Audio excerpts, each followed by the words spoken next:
अच्छा, जिस तरह से जो है लगातार किसान आंदोलन पर बैठे हैं, इसके संबंध में आप क्या कहना चाहेंगे? देखिए, क्योंकि इसको लेकर के केंद्र सरकार ने हमारे कृषि मंत्री आदरणीय नरेंद्र ने ठीक है, एमपी साहब, मैं आपसे जानना चाहूँगा, कुरुक्षेत्र से आप सांसद हैं। आपसे पहले जो है वहाँ से जो है सैनी जी जो है सांसद रहे, उन्होंने अपनी जो है राजकुमार सैनी ने अपनी लोकतंत्र सुरक्षा पार्टी अलग बना रही है। आप लगातार बात कर रहे हैं कि ओबीसी समाज को लगातार सम्मान मिल रहा है, लेकिन वो खुद भाजपा से सांसद रहे, उसके बाद में उन्होंने अपनी अलग पार्टी बना ली। तो उसका आप ओबीसी समाज के लगातार सम्मान की बात कर रहे हैं। आपसे पहले जो है अगर बात करें उत्तर प्रदेश की, अगर बात करें, उत्तर प्रदेश में जो है केशव प्रसाद मौर्य जी को मुख्यमंत्री के नाम से जो है चेहरा घोषित कर दिया गया, लेकिन कुछ कारण ऐसा रहा, मनुवादी उसके सोच का कारण ये रहा कि उनको जो है फिर दूसरे नंबर पर ला करके खड़ा कर दिया गया, उनको उप मुख्यमंत्री बना दिया गया। नहीं, देखिए, केशव प्रसाद मौर्य जी उत्तर प्रदेश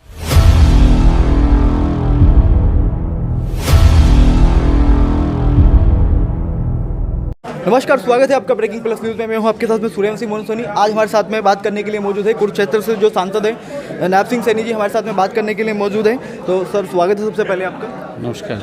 अच्छा, जिस तरह से जो है लगातार किसान आंदोलन पर बैठे हैं, इसके संबंध में आप क्या कहना चाहेंगे? देखिए, क्योंकि इसको लेकर के केंद्र सरकार ने हमारे कृषि मंत्री आदरणीय नरेंद्र तोमर जी ने लोकसभा के अंदर भी, लोकसभा पटल के ऊपर भी, विपक्ष को भी इस बात के लिए, जब ये लोकसभा का सेशन चल रहा था उसके अंदर भी लगातार ये बात कही है कि आप चर्चा कीजिए। सरकार चर्चा के लिए तैयार है, परंतु विपक्ष चर्चा से भाग रहा है, कुछ बोल ही नहीं रहा, खाली रौला पा करके डिस्टर्ब काम करने का काम कर रहा है और लोकसभा उन्होंने चलने नहीं दी।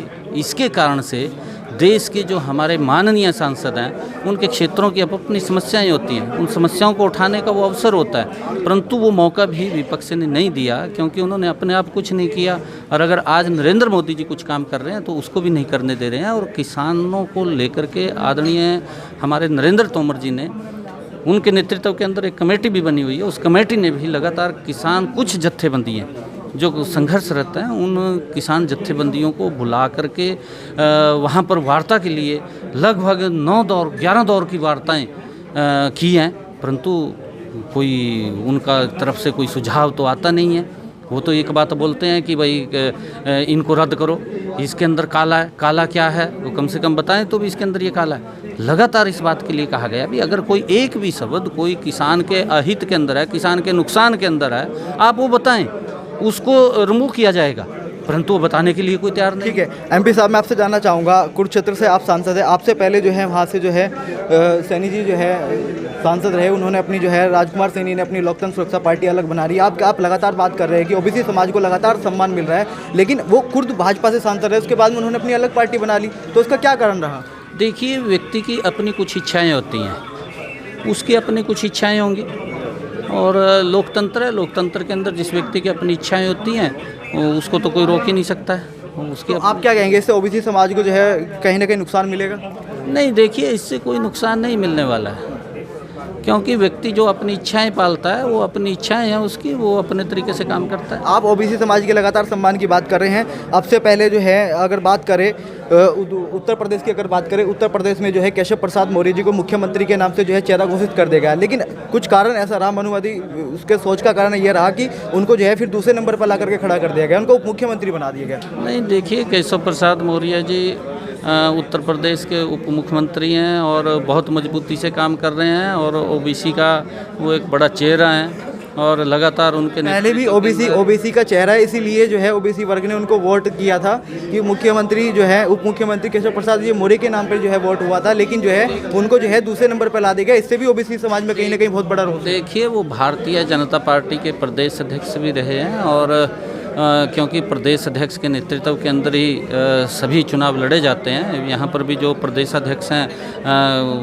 उत्तराखंड के, उनके नेतृत्व के अंदर चुनाव लड़ा जाता है, और पार्टी ने उनको उप मुख्यमंत्री बनाया है, और बड़ा सम्मान वो ओबीसी समाज को भारतीय जनता पार्टी ने दिया है, नरेंद्र मोदी जी ने दिया है, और हम धन्यवाद करते हैं। और पूरा का पूरा जो सम्मान देने की बात जो मैं बार बार कह रहा हूँ कि जो 27% का आरक्षण जो नरेंद्र मोदी जी ने ओबीसी समाज को दिया, उसके लिए हम धन्यवाद भी करते हैं, और पूरा का पूरा ओबीसी वर्ग, ओबीसी समाज वो भारतीय जनता पार्टी नरेंद्र मोदी जी के साथ काम करेगा। एक चीज़ और बताइए, जिस तरह से प्रदेश में और देश में लगातार बेरोजगारी जो है बढ़ रही है और महंगाई लगातार बढ़ती जा रही है, इसके संबंध में आप क्या प्रयास कर रहे हैं? देखिए, क्योंकि जो वो आप महंगाई की बात कर रहे हैं, वो महंगाई, क्योंकि उसके ऊपर अगर आप कांग्रेस के समय का पिछला कार्यकाल देखें और अपने समय के अंदर आप लोग देखें, क्योंकि जब कोरोना का संकट आया और कोरोना के संकट के लॉकडाउन की स्थिति आई और लॉकडाउन के अंदर पूरा का पूरा देश नहीं, पूरा विश्व रुका है, हर व्यक्ति कहीं ना कहीं रुका है, हर व्यक्ति घर में कैद हुआ है, बैठा है घर के अंदर,